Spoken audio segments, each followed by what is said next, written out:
ఒక గాలిపటం మరియు జాతర. ఒక ఊరి జాతరలో రవి అనే 12 కాకరకాయ కారం. అదేం కారం? చట్నీయా? అదేందది పచ్చడి? కాకరకాయ కారం అంటే?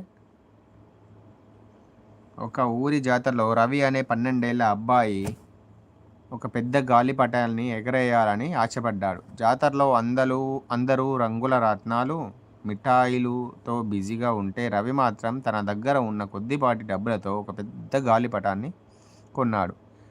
ఫ్రై. ఓకే. ఫ్రై కర్రీయా? ఆ గాలి చేదుగా ఉండదా ఫ్రై కర్రీ? బావుంటది. ఓకే. ఓకే. తెలుసు. తెలుసు. నేను గూడా తిన్నా. ఆ గాలిపటం చాలా అందంగా ఉంది. కానీ గాలి సరిగ్గా లేదు. రవి గాలిపటాన్ని ఎగరేయడానికి ప్రయత్నించిన ప్రతిసారీ అది కింద పడిపోవడం మొదలుపెట్టింది. చుట్టూ ఉన్నవాళ్ళు నవ్వడం మొదలుపెట్టారు. ఈ జాతరలో అంతా ఎంజాయ్ చేస్తుంటే వీడేంటి గాలిపటం ఎగరేస్తున్నాడు, మొండి గాలిపటంతో కుస్తీ పడుతున్నాను అని ఒకరు, నీ వల్ల కాదురా బాబు వదిలేయ్ అని మరొకరు. కానీ రవి వదలలేదు. గాలిపటం కింద పడిన ప్రతిసారి దానికి తగిలిన దుమ్మును దులిపి మళ్ళీ దారాన్ని సరిచేసి పరిగెత్తేవాడు. బావా ఒక పని చేయండి, ఒక మంచి కొటేషన్ లైవ్ చేయండి, సబ్స్క్రైబ్ వస్తాయి.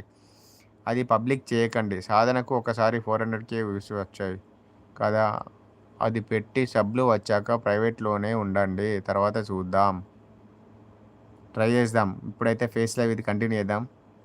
ఒకరోజు ఫ్రీగా ఉంటాం కదా ఇంట్లో, అప్పుడు మంచి కొటేషన్ పెట్టు, చూస్తా, చూసి పెట్టి సేమ్ స్క్రీన్ కాస్ట్ పెట్టి పెడతా. ఆ రోజు మొత్తం ఫోన్ ఆఫ్లోనే పెట్టేద్దాం. ఓకే. Thank you. అతని కాళ్ళు అలసిపోయాయి, చెమటలు పడుతున్నాయి. కానీ అతని కళ్ళలో మాత్రం ఆకాశాన్ని తాకాలి అనే పట్టుదల తగ్గలేదు. ఇప్పుడే అసలైన క్రాస్ మలుపు అంటారు కదా.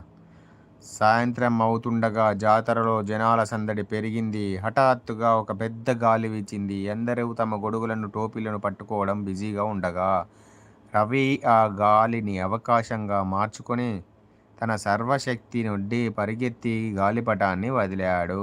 అంతే.